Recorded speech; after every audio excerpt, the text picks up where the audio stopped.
And I call the member for Goldstein. Goldstein, Deputy Speaker. It's a great pleasure to be able to speak on this important piece of legislation, because sitting at the heart of it is the constant tension between freedom and security of the people of Australia, not just in the physical realm but of course online as well. And we reviewed this legislation in the Parliamentary Joint Committee on Intelligence Security, of which I'm privileged to serve, because of the very nuanced parts in which it operates around Australia's electronic records and data and the implications it has. The Surveillance Legislation Amendment Identity and Disrupt Bill is actually quite an innovative, modern, but actually worrying piece of legislation. And I don't say that as any point of criticism of the legislation or its intent,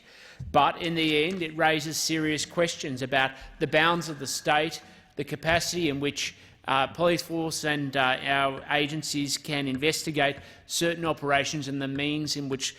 they can do so. I support the bill wholeheartedly, but I have reservations about it, and I'm glad that there are constant review mechanisms around how we look at this legislation, both independently through the National Security Legislation Monitor, as well as the IGIS and, of course, the PJCAS, as well as this Parliament, of which we reviewed legislation around specific and extraordinary powers only in recent days, because we must always make sure that when legislation of this sort is put before the Parliament and imposed upon the people,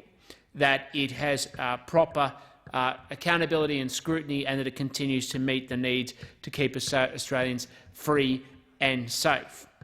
Now, the legislation itself is quite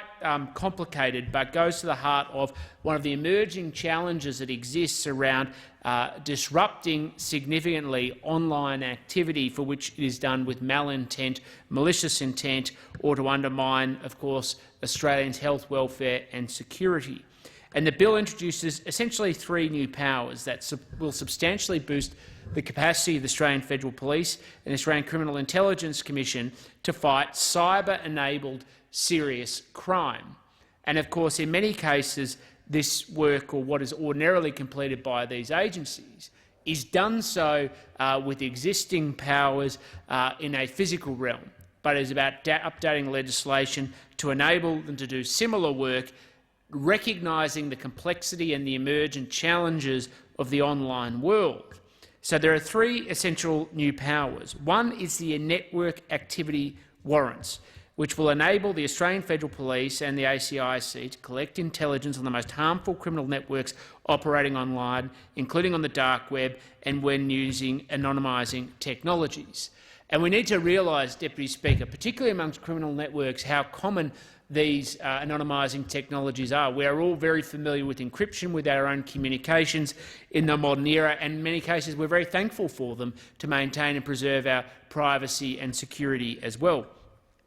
However, we're seeing increasingly large amount of activity being done through technology where it is almost impossible to identify the end user, and without at least some capacity to be able to utilise the technology to identify them, and often having to go beyond the superficial nature of the technology, and of course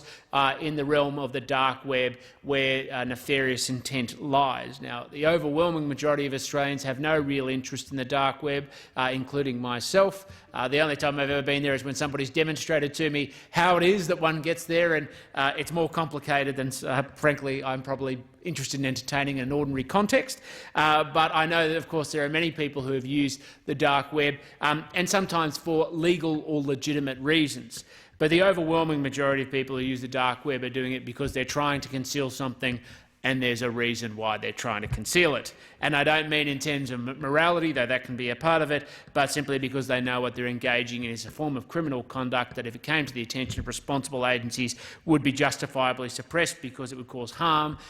to others, either through their physical or physical health or well-being, or of course protection of their property. So the network activity warrants provide a pathway to investigate intelligence on criminal networks that operate online, particularly through the use of new technologies. And one of the reasons why we need this legislation, Deputy Speaker, is because technology, and as it should, I just need to be clear, moves faster than the rate of legislation and moves fast. We're always responding. That's what happens in a free society. In a free society, people are able to go out, to innovate, to push the boundaries, to see where we can take humanity and its progress. And we should be excited by that. But for every good technology that comes along with a legitimate purpose, it can be used, abused and manipulated by those who wish to achieve ill in society or for their own personal gain, and so with nefarious intent. So we're always responding. And this bill provides for a pathway which is broad enough to enable us to continue to adapt with technology, but narrow enough that it has the safeguards and obligations and restrictions that operate on our agencies so they cannot abuse it, and it needn't become a justification for people to be concerned about their lawful privacy or activity simply because they choose to go into the electronic or online realm. The second significant power is the data disruption warrants that enable the AFP and ACIC to disrupt serious criminality online, authorising the AFP and the ACIC to modify data belonging to individuals suspected of criminal activity to frustrate the commission of serious offences such as the distribution of child exploitation material. Now, it would be very hard, I think, for most members, if we had the capacity to be able to fulfil this function, to argue against the spirit and intent of what this power is designed to do. We all know, tragically, that information and content is shared online, often sourced explicitly through the abuse of minors and children, normally not in this country, but we need to acknowledge tragically sometimes it does occur in this country, but it doesn't stop the exploitation and the distribution of that material, either live or, of course, through some sort of stored mechanism online to other parts of the world. And if anybody thinks that this parliament would not take the hardest and firmest view against such conduct, they are deluding themselves, not just because of its criminality, but its immorality and because of the abuse of children. And none of us, I would hope, would be prepared to tolerate such conduct when we know that we can take measures to stomp it out. And even if it doesn't occur in our country, that if Australians sadly and tragically are consumers of such behaviour or conduct, that we should seek to hold those engaged with it, and firstly to stomp it out, but secondly to hold those people accountable. And that the role of our agencies, as much as anything else, is to help do that, not just for the interests and well-being of the public health and well-being of Australians, but for children overseas as well. And we make no apologies, Deputy Speaker, in standing up against child exploitation, because it is a fundamentally moral position to take and the right one for all of us. And I'm sure you would agree with that, Deputy Speaker, as well. The third power is an account takeover warrant, enabling the AFP and the ACIC to take control of a person's online account for the purpose of gathering evidence about criminal activity to be used in conjunction with other investigatory powers. Now, this power is actually extraordinary, Deputy Speaker, and I do think we need to acknowledge that. The fact that it would enable agencies to be able to take over people's accounts and, all for want of a better phrase, enable them to present themselves as somebody else in pursuit of investigation to establish it. And these raise serious questions about entrapment, whether there's a justification about whether police should be able to do so, and the consequences that then flow. And I don't think we should hide away from that. Now, there have been some recommendations from the Parliamentary Joint Committee on Intelligence and Security about the threshold tests that apply around warrants that have not been fully adopted. I'll be frank, Deputy Speaker, and I acknowledge the Minister in the room. My preference would be more consistent with the committee. That's why we recommended them. But I'm also not going to die in a ditch over them, because the purpose of the legislation is more important than the threshold. But I think it's something that we as a parliament need to review, the threshold tests around warrants and their application, particularly in new powers, and continue. And I think this is an ongoing piece of work that we as a parliament need to address, and may, in some time in the future, maybe in the next one, depending on who's here, of course, to decide the warrant powers that exist against these types of new online platforms and powers. But the principle remains the same, that we need to make sure there is independent oversight and approval associated with the exercise of these powers, because they are serious. They're a departure, and particularly when we're introducing world-leading legislation, and this is world-leading legislation, that seeks to push the boundaries of what can be done online. We need to make sure that there's proper accountability mechanisms and safeguards for a number of reasons. Firstly, because it's about public confidence. And one of the things we've always faced in the space of national security and the tension with civil liberties is to make sure that governments don't overstep their mark, that they aren't given a free hand, and that public confidence comes from members, not just in this place, so they're a critical part of the conversation, but from the public, that they don't feel that these powers are going to be used and abused, even by well-meaning agencies in most circumstances, against otherwise law-abiding citizens going about their normal life. One of the most significant and dramatic trends that's occurred within my lifetime, and there are a number of them, but one of them, of course, is the privacy concerns that people have in an online setting. And, of course, some people are completely indifferent and share everything, and others take it very seriously. But I think we should always start from the basic proposition that we respect citizens' rights, their freedom to be able to keep things private, and if they don't seek to put it in the public domain, that ultimately their intention is to keep it private, and that we don't want agencies or the police to somehow have powers that needlessly compromise not just that principle, but that confidence which sits and underpins so much of our national security and legislation and framework, which does, we need to be clear, hold a very high degree of public confidence in the Australian community for that exact reason. So we want to make sure that we maintain public confidence, but also because we as members of parliament shouldn't want the use or abuse of state power, even when we're seeking to achieve legitimate purposes, because in the end we all operate in a free society that's based on the idea that we restrain government power and democratise it to the people and respect their right to be able to live out their lives without constant fear of an egregious monopoly